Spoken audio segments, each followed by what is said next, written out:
বয়স মাত্র 60 বছর। এই বৃদ্ধ বয়সে দুর্যোধন একটা কথা বলতে পারলেন না, চুপ করে দাঁড়িয়ে রইলেন। এই সুযোগটা গ্রহণ করেছে কে বাবা? এই সুযোগটা গ্রহণ করলেন ভগবান কৃষ্ণ দ্রৌপদীর জন্য। ওই পঞ্চপাণ্ডব দ্রৌপদীকে নিয়ে শয়নে আছে। আজকে যুধিষ্ঠির ঘরে দ্রৌপদী শয়নে, বলছে দ্রৌপদী চলে এসো, দ্রৌপদী দরজা খুলো। রাত তখন 11:30 বেশি বাজে। এত রাতে গোবিন্দ তুমি আমায় ডাকছো? যুধিষ্ঠির বলছে দ্রৌপদী কথা বলো না, নিশ্চয় আমাদের কোনো বিপদ হয়েছে। দেখুন ধার্মিক যে সে বিপদের কথা স্মরণ করতে পারে।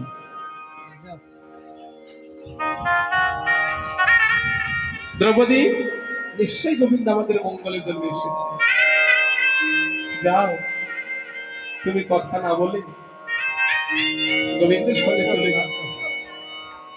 মোবাইলটা আমি রাখতে হবে। হরে কৃষ্ণ।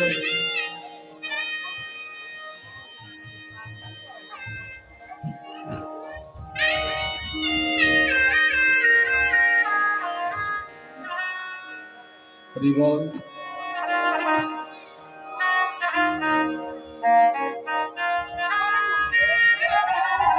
বল হরি বল।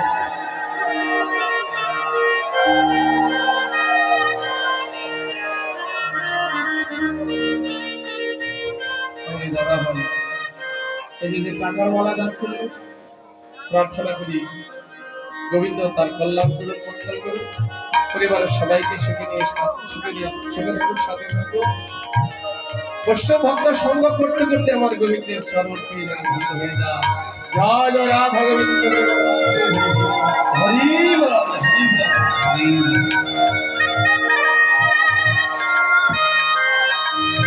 আজকে দ্রৌপদী তুমি চলে যাও, গোবিন্দ এসেছেন আমাদের মঙ্গলের জন্য, তুমি আর কথা বলো না। এই তো দেখুন স্বামী, যে গোবিন্দ ডেকেছে দ্রৌপদী, গোবিন্দ যখন ডেকেছে এখানে আর থাকার সময় নেই। তাই দ্রৌপদী তাড়াহুড়া করে ওঠে, জুতো পায়ে দিয়ে চলছে। আর গোবিন্দ বলছে দ্রৌপদী রে, আজকে তুমি জুতো পায়ে দিও না, ওই জুতো জোড়া তুমি আমার কাছে দাও। দ্রৌপদী বলছে গোবিন্দ কি বলছো? তুমি ভগবান হলে আমার বিপদে আমার অপরাধ হবে না। বেশ ঠিক আছে, তাহলে হাতে নিয়ে চলো।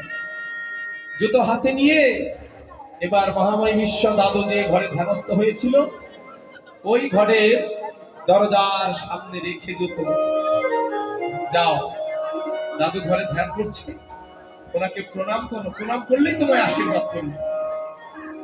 এবার দ্রৌপদী সাষ্টাঙ্গে ওই মহাময় বিশ্বের চরণ ধরে প্রণাম করেছে, আশীর্বাদ করেছে।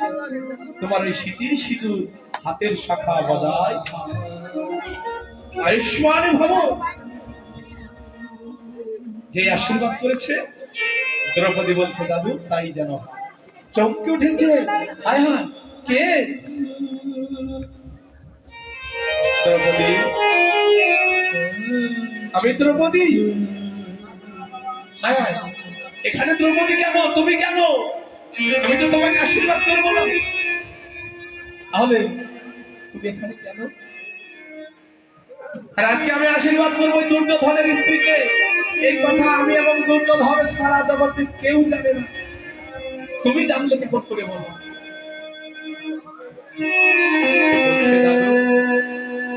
আরেকজন জানে এসে এই জগতে সকলে অন্তরের কথা যিনি জানে,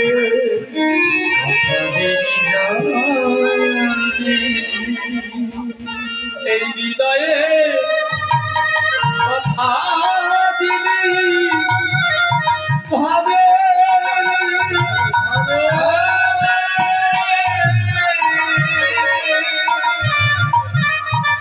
ভক্তে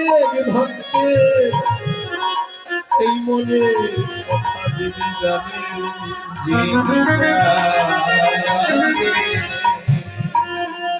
সেই অন্তর্যামী ভগবান